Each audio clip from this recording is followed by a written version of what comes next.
Hey y'all, welcome back to Memaw's house.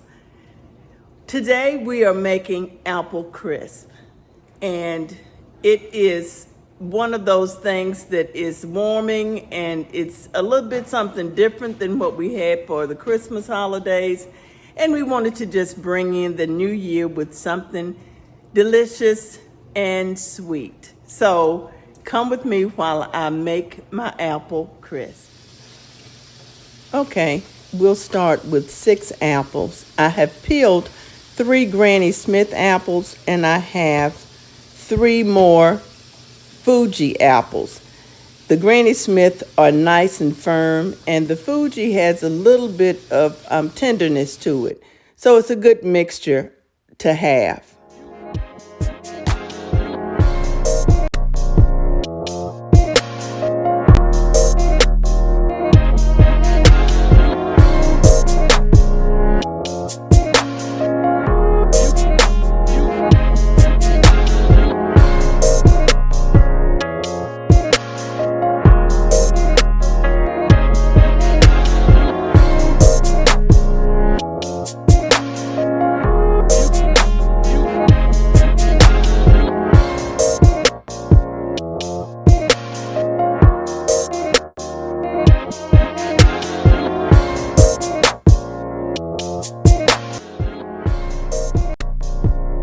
So after I have all my apples peeled, I'm going to cut them in half because I want to seed and slice them. Now normally I'll use my apple corer, which will take the core out and then cut the apple in about 8 slices.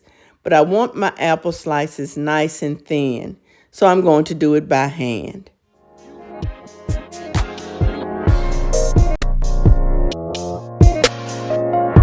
For this recipe, I used between 6 and 8 medium-sized apples, depending on how much filling I want in my apple crisp.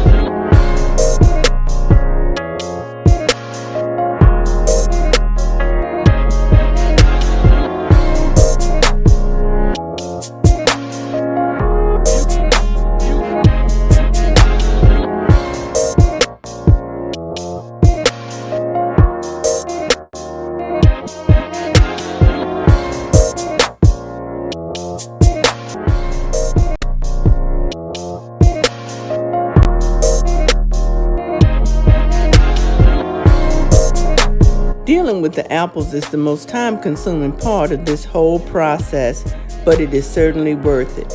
Now I've put a little bit of real lime juice on the apples to kind of keep them from browning. They're going to brown in the oven, but I want that little bit of freshness from the lime juice to kind of come through as well.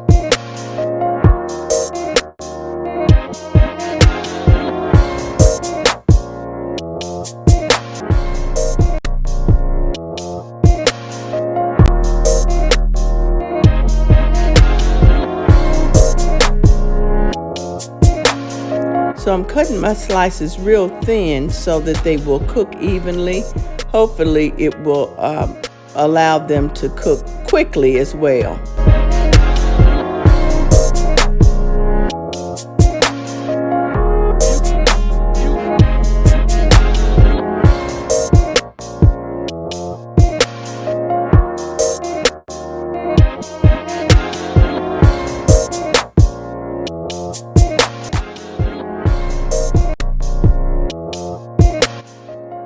Now that the apples are sliced and they are the main ingredient to the filling, let's make the filling.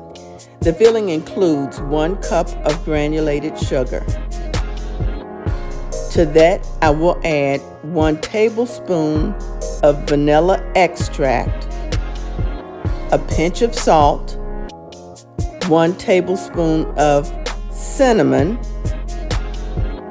2 tablespoons of cornstarch, and a 1/4 cup of apple juice or apple cider.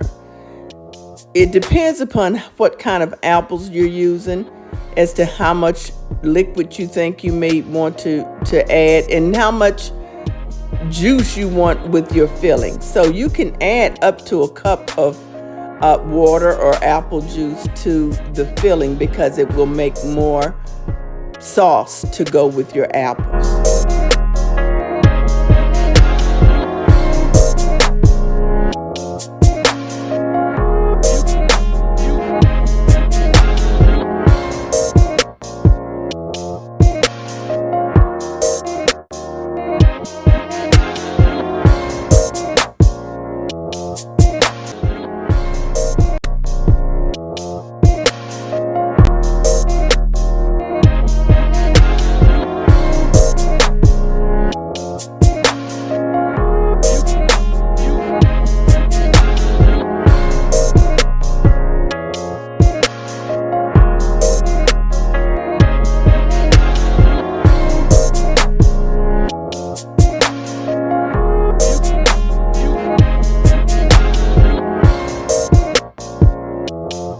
Here I'm adding a little bit of nutmeg. I just kind of felt like I wanted a little nutmeg for this particular crisp, but you don't have to add it, and that's not part of my original recipe, but it is good in here.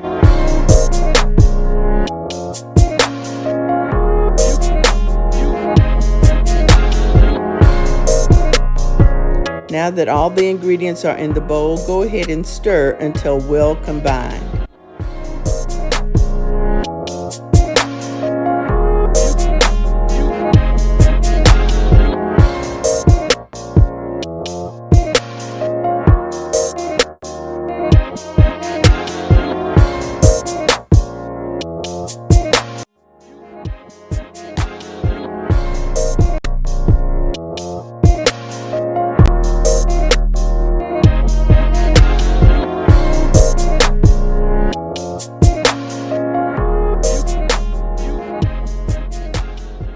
Now I'm going to prepare a 13 by 9 inch pyrex dish or glass dish by spraying with some butter spray.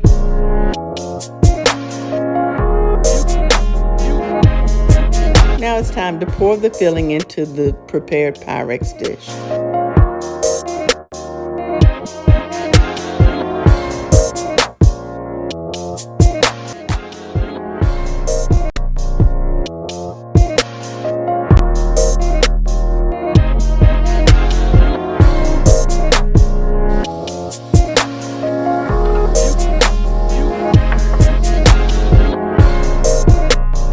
So now it's time to make the crumb topping, or the crisp part of the apple crisp.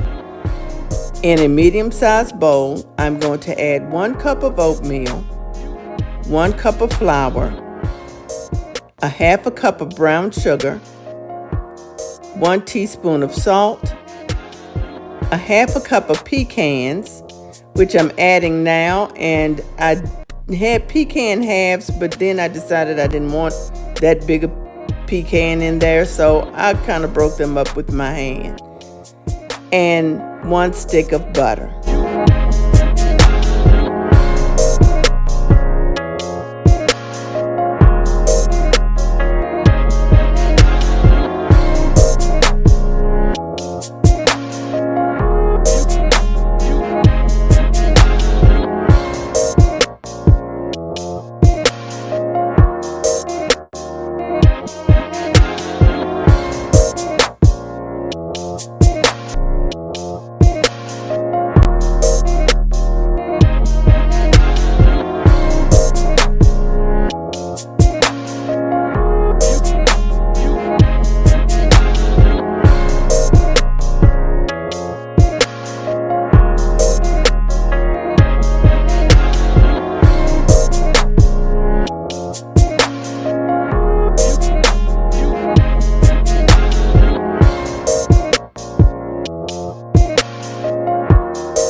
Now this stick of butter was sitting out, so it's softened.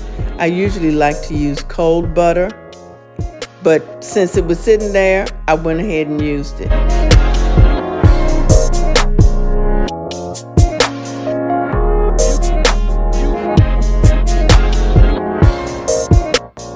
you want your crumb topping to be the size of peas, a good size, and then you'll spoon that crumb topping over the apples in the dish.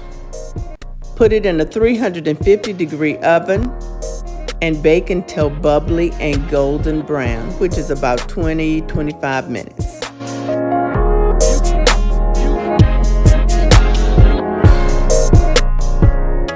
Okay, y'all, so my apple crisp is out of the oven and it's cooling.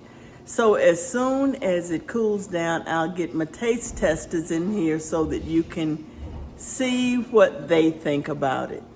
I'll be back in a few minutes. You know, an apple crisp ain't an apple crisp without a little bit of ice cream. So we got this ice cream. I've never had this brand, but it seems to be okay. It's vanilla ice cream. I'm not complaining.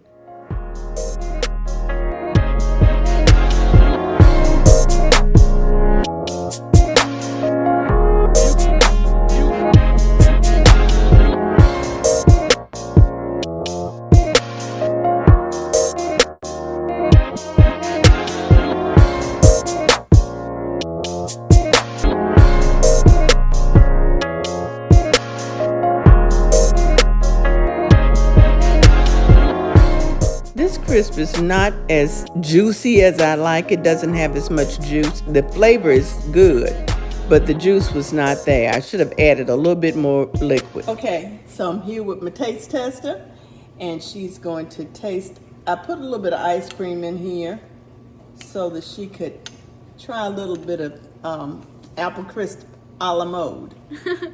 Here we go. Hot. It's hot? It's good. It's spicy? No. Is it good? It's really good too. Mm-hmm. So there you have it. We're going to eat this for New Year's Eve, and we're going to have some New Year's Day. And then my birthday, I'll be making myself a coconut cake, because that's what I do. So, Happy New Year. Thank you for subscribing. And we pray that you have a blessed and prosperous new year and your family stay healthy and things are good for you. Bye.